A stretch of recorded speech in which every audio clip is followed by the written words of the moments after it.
죄악의 죽을 인생을 심히 불쌍히 여기사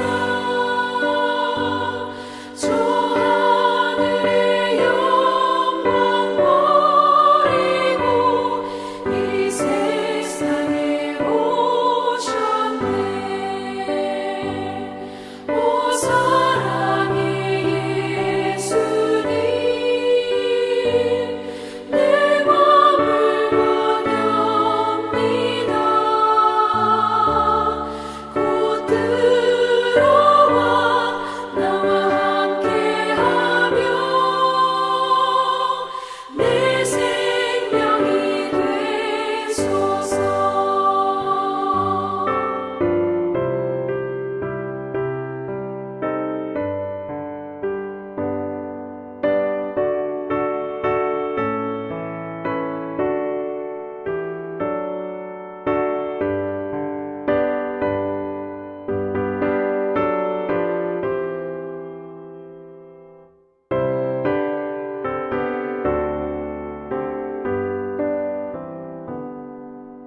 홍보를 입은 구주는 가시면류관 쓰시고 저 십자가 높이 달리사 그 아픔을 참았네. 오 사랑의 예수님, 내 맘을 원합니다. 곧 들어와 나와 함께하며 내 생명이 되소서. 미련한 우리 인생은 주의 공로를 모르고 그 쓸쓸한 사막 가운데 늘 헤매고 다녔네. 오 사랑의 예수님, 내 맘을 원합니다. 곧 들어와 나와 함께하며 내 생명이 되소서.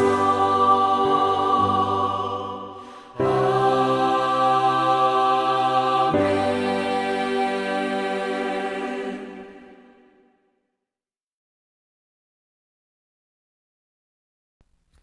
화요일 새벽기도 나오신 성도님들을 예수님의 이름으로 환영하고 축복합니다. 오늘 하나님 말씀은 출애굽기서 8장 1절부터 15절 말씀으로서 개구리 재앙이라는 제목으로 전하도록 하겠습니다. 여호와께서 모세에게 이르시되 너는 바로에게 가서 그에게 이르기를 여호와의 말씀에 내 백성을 보내라. 그들이 나를 섬길 것이니라. 네가 만일 보내기를 거절하면 내가 개구리로 너의 온 땅을 치리라. 개구리가 나일강에서 무수히 생기고 올라와서 내 궁과 내 침실과 내 침상 위와 내 신하의 집과 내 백성과 내 화덕과 내 떡반죽 그릇에 들어갈 것이며 개구리가 너와 내 백성과 내 모든 신하에게 기어오르리라 하셨다 하라. 여호와께서 모세에게 이르시되 아론에게 명령하기를 내 지팡이를 잡고 내 팔을 강들과 운하들과 못 위에 펴서 개구리들이 애굽 땅에 올라오게 하라 할지니라. 아론이 애굽 물들 위에 그의 손을 내밀매 개구리가 올라와서 애굽 땅에 덮이니 요술사들도 자기 요술대로 그와 같이 행하여 개구리가 애굽 땅에 올라오게 하였더라. 바로가 모세와 아론을 불러 이르되 여호와께 구하여 나와 내 백성에게서 개구리를 떠나게 하라.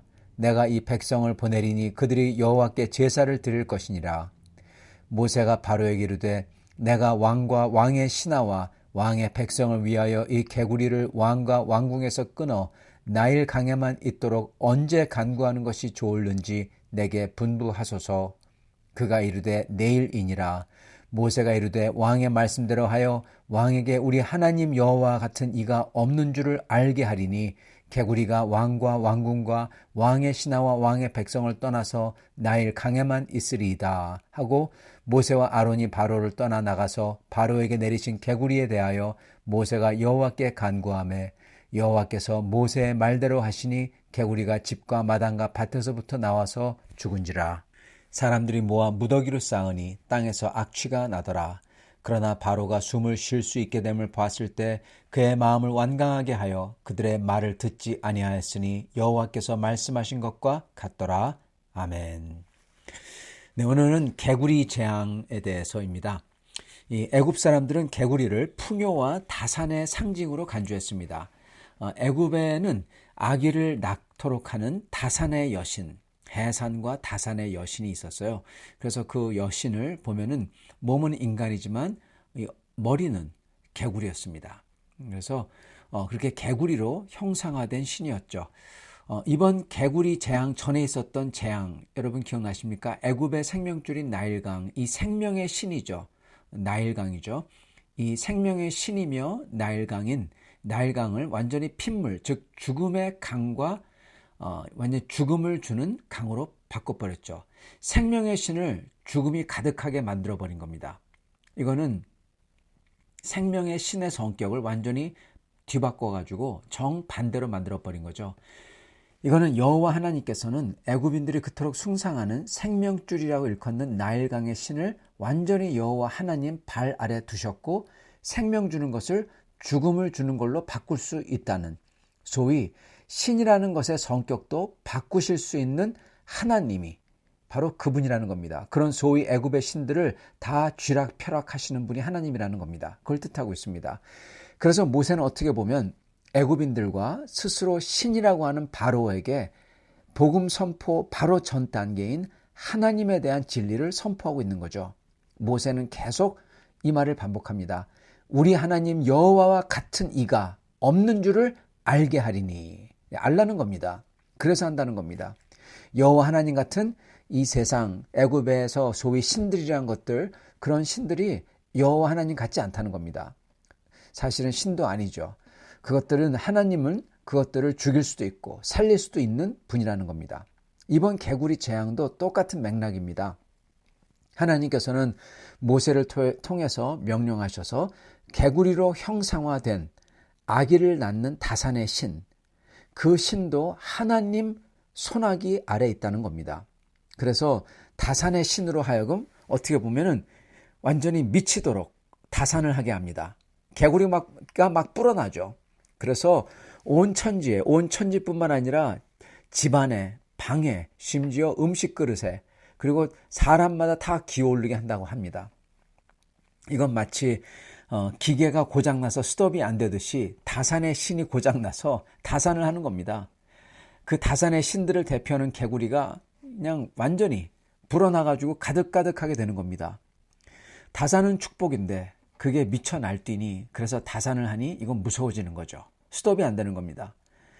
바로는 그래서 모세를 불러서 이 다산의 신의 번식을 하나님께 부탁해서 스톱해달라고 그렇게 부탁을 합니다. 여러분, 지금 이 바로가 부탁하는 것 그거 자체가 하나님이 스톱할 수 있으시다는 거니까, 아니 오직 하나님만이 이거를 통제할 수 있다는 거니까 이게 바로 바로의 패배이고 그리고 다산의 신의 패배입니다. 여호와 하나님께서 이 신들을 쥐락펴락 하시는 분이란 것을 지금 바로도 인정하는 겁니다. 여기에 모세는 바로에게 묻습니다. 언제 스톱시키를 원하십니까? 네, 그렇게 묻습니다. 시간을 말해달라고. 그러면 그 시간에 딱 맞춰서 스톱시키겠다고.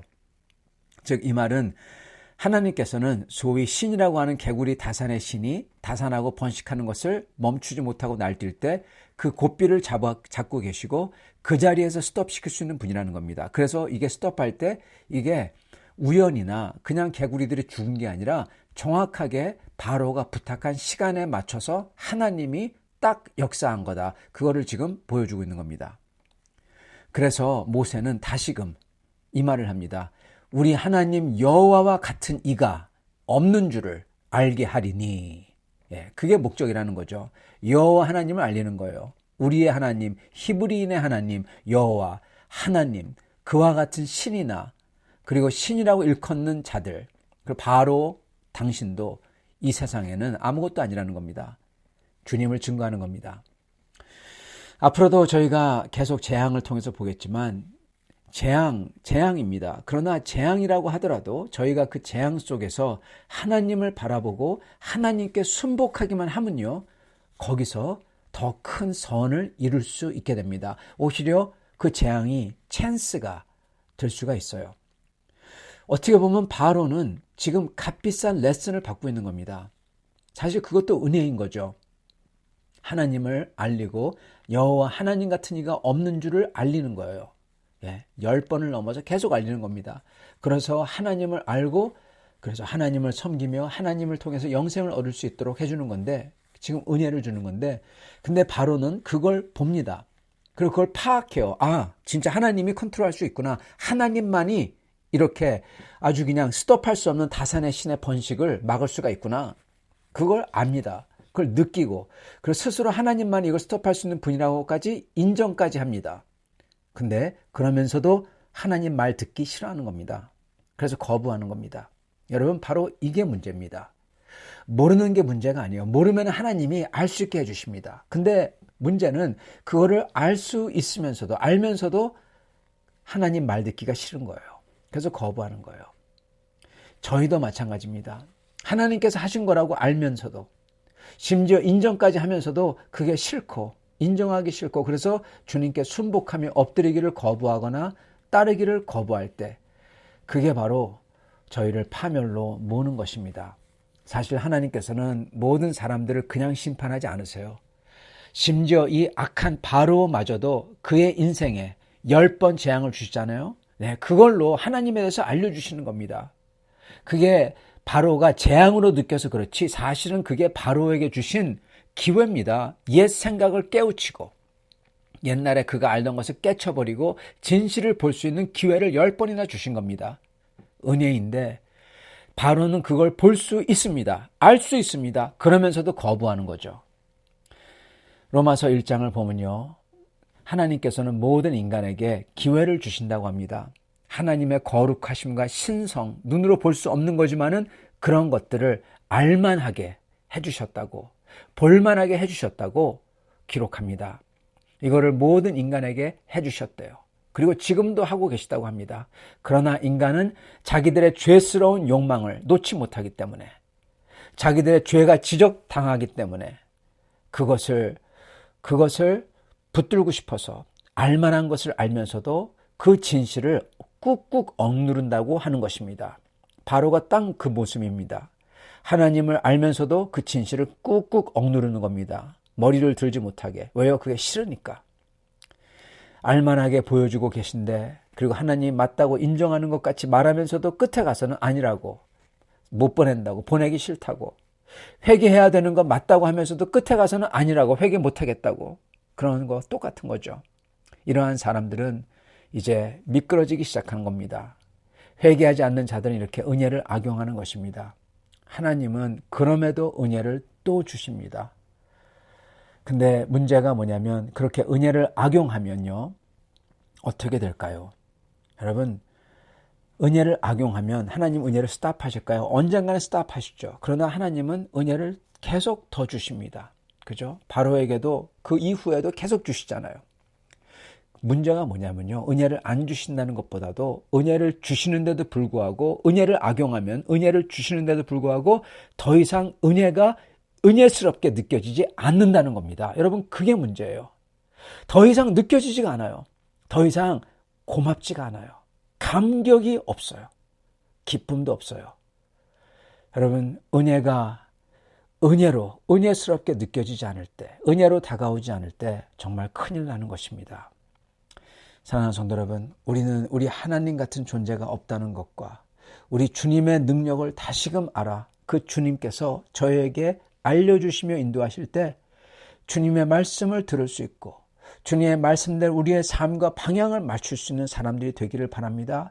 그리고 그 무엇보다도 주님의 은혜스럽게 느껴지며 우리 속에서 찬양이 터져나오며 감사가 터져나오며 눈물이 터져나오는 그러한 하나님을 사랑하는 마음을 가진 사람들이 다 될 수 있기를 간절히 축원합니다. 같이 기도하겠습니다. 아버지 하나님, 하나님께서 우리에게 은혜를 주시고 우리가 죄로 인하여 우리 하나님의 은혜를 어떤 때는 거부하기도 하고 그리고 도망치기도 하지만 하나님께서는 계속 우리에게 은혜를 주시는 것을 감사합니다. 아버지여, 소원하옵건대 저희가 그 은혜가 은혜로 느끼지 않는 그러한 지경까지 이르는 바로를 오늘 보며 주여 다시금 주님께서 은혜로 다가오실 때 항상 은혜에 대해서 찬양하며 그 은혜에 바로바로 감사로서 기도로서 찬양으로 그리고 엎드림으로 주님 앞에 모든 것을 고백하는 고백으로서 그리고 주 앞에 헌신하는 헌신으로서 나갈 수 있도록 저희를 도와주시옵소서. 주여, 우리 사랑하는 성도들 마음속에 이러한 하나님 마음에 부드러움을 허락하여 주시옵시고 이렇게 주님 마음을 부드럽게 하고 주님을 찾는 사람마다 다 주님의 은혜를 주사 우리 사랑하는 성도들 오늘도 주님 안에서 찬양하며 감사하며 살 수 있도록 하여 주시옵소서. 그리고 우리의 영이 잘됨과 같이 우리의 육신도 우리의 나머지 일들도 우리의 자녀들도 주님께서 긍휼히 여기사 주님의 은혜를 베풀어 주시옵소서. 우리 주 대신 예수 그리스도 받들어 기도드리옵나이다. 아멘.